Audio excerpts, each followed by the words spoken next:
اسلام نے کیا کہا ہے بھائی؟ بدگمانی مت کرو، مثبت سوچو، یہ کہا ہے نا.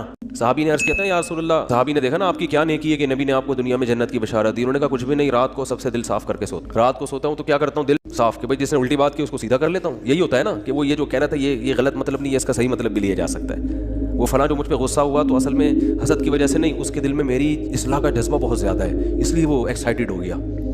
سمجھ رہے ہیں کہ نہیں سمجھ رہے ہیں؟ دل صاف کر کے سونا یہ بہت بڑی نیکی ہے.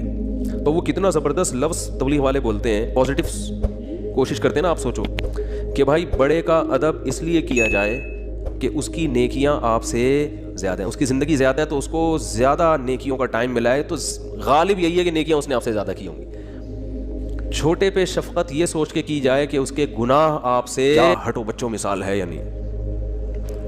بھائی وہ ہم پتہ کیا کہہ رہے ہوتے ہیں، یہ چھوٹا ہے اس کو کیا پتا، میری نمازیں بھی اس سے زیادہ، میری زکاتیں بھی اس سے زیادہ، یہ تو بھی بچہ ہے کل کا، ابھی تو اس نے کوئی قربانی دی نہیں ہے، میں نے ماں باپ کی خدمت بھی اس سے زیادہ کی. اور بڑے کے بارے میں سوچتے ہیں کہ جو بدماشیاں میں کر رہا ہوں وہ اس نے مجھ سے زیادہ ہی کی ہوں گی.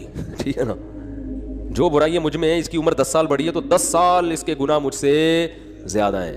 تو عقل کے لحاظ سے تو بات ٹھیک، لیکن جب یہ ٹھیک ہے تو وہ بھی تو ٹھیک ہے نا کہ نیکیاں زیادہ کی ہوں گی اس نے. تو اسلام کہتا ہے کہ دوسروں کے معاملات میں آپ نے کیا سوچنا ہے؟ پازیٹیو، اس کی نیکیوں کی طرف توجہ اور اپنی خامیوں کی طرف توجہ، کہ میری برائیاں اس کی برائیوں سے زیادہ ہیں اور اس کی نیکیاں میری نیکیوں سے زیادہ ہیں. اس کا پتہ ہے فائدہ کیا ہوتا ہے؟ انسان ٹینشن لیس ہو جاتا ہے، ورنہ چڑھتا رہتا ہے بلا وجہ نا. آدھے مسئلے تو اسی وجہ سے پیدا ہو رہے ہیں لوگوں سے نفرت کی وجہ سے، یہ اتنا برا، یہ اتنا برا، یہ ایسا کیوں، یہ ویسا کیوں، اسی سے ٹینشن میں آ رہا ہوتا ہے.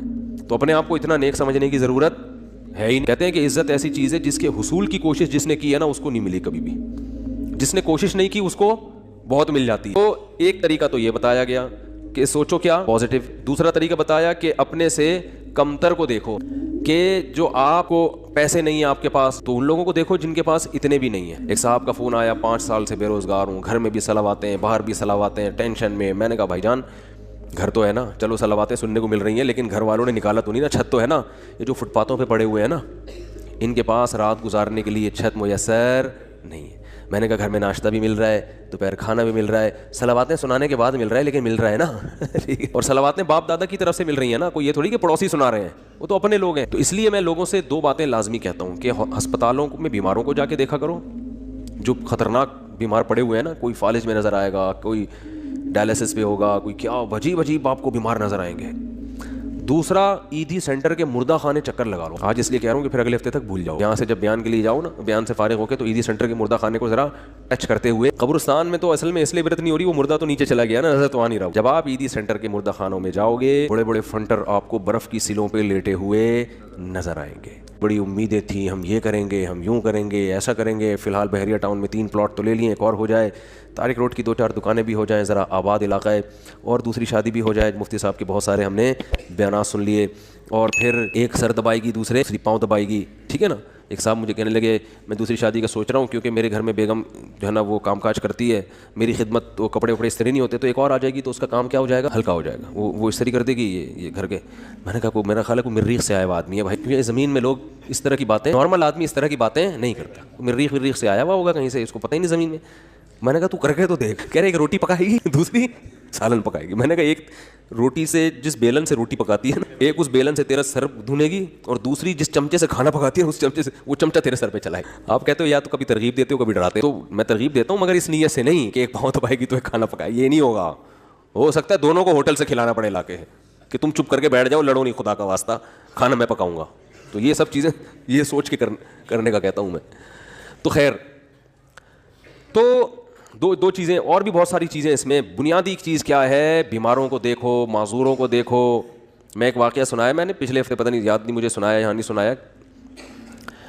ابھی میں سفر تھا میرا اسلام آباد میں، تو وہاں ہمارے ایک جاننے والے ملے. انہوں نے وہاں اسلام آباد میں ایک بہت بڑے تاجر ہیں، بہت بڑے تاجر ہیں، کروڑوں روپے کا بزنس ہے ان کا. ان کا واقعہ سنایا کہ جوانی میں اس آدمی کی آنکھوں کی بینائی چلی گئی.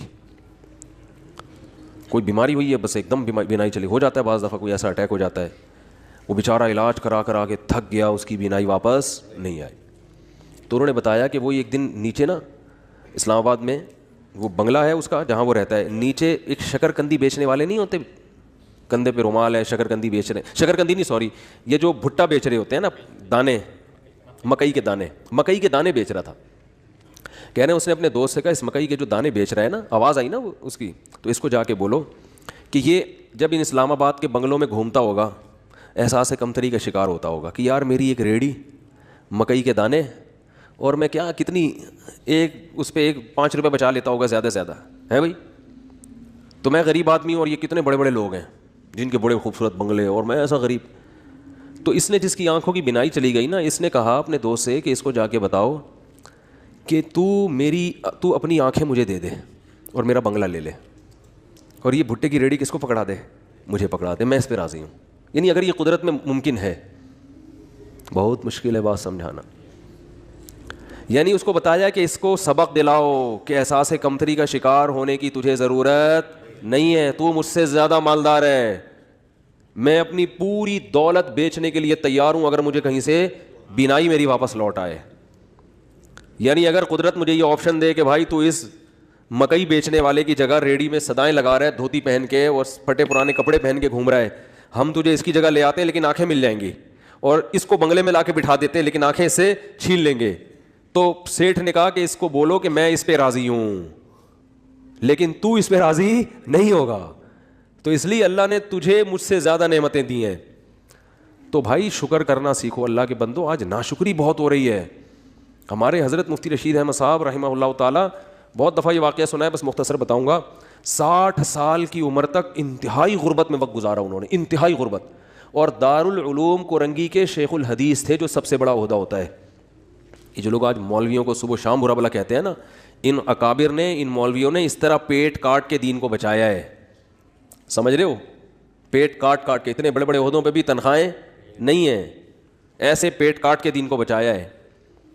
تو حضرت فرماتے ہیں کہ ہمارے پاس صبح ناشتے میں انڈا خریدنے کے پیسے نہیں ہوتے, تو روزانہ دال.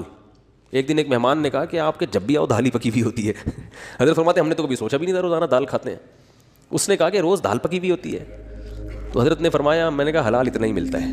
حلال کیا ہے, اتنا ہی ملتا ہے. تو حضرت فرماتے ہیں اس کے بتانے سے ہمیں خیال آیا کہ واقعی ہم اتنے دنوں سے دال کھا رہے ہیں. آپ کہہ سکتے ہیں وہ غریب گھر میں پیدا ہوئے ہوں گے, ایسا نہیں ہے. ہمارے حضرت انڈیا کا جو پنجاب ہے نا, لدھیانہ, اس کے جو چودھری گھرانہ ہوتا ہے نا, بڑے وڈیرے, ان گھروں میں پیدا ہوئے تھے. والد صاحب ٹھیک ٹھاک مالدار تھے. گاؤں کے جو ہوتے ہیں نا بڑے وڈیرے, مدرسے میں آنے کے بعد کیا ہو گئے, کیونکہ مدرسے میں تو کوئی سورس آف انکم ہی نہیں, وہ اتنی چھوٹی چھوٹی تنخواہیں مدرسے. اب تو پھر بھی تھوڑی سی بہتر ہوئی ہے, ورنہ ابھی بھی مدرسے کے ٹیچروں کی تنخواہیں بیچاروں کی ایسے ہی ہوتی. اس لیے مدرسے کے علماء کے ساتھ تعاون کیا کریں. سمجھ رہے ہو کہ نہیں سمجھ رہے؟ لوگ دیکھتے ہیں بعض علماء کو بڑے لینڈ کروزر, یہ وہ, ان کو دیکھ کے لوگوں کو دھوکہ آتا ہے, وہ سمجھتے ہیں سارے ایسے ہی ہوتے ہیں. ضرور تھوڑی سارے, وہ تو بیچارے چند کو اللہ مال دے دیتا ہے, بیچارے زیادہ تر تو غریب ہی ہوتے ہیں اور مانگتے نہیں کسی سے. تو یہ عوام کی ذمہ داری ہے کہ وہ ان کے ساتھ تعاون کرے تاکہ وہ دین کے کام دل جمی کے ساتھ کر سکیں, لیکن وہ مانگتے نہیں کسی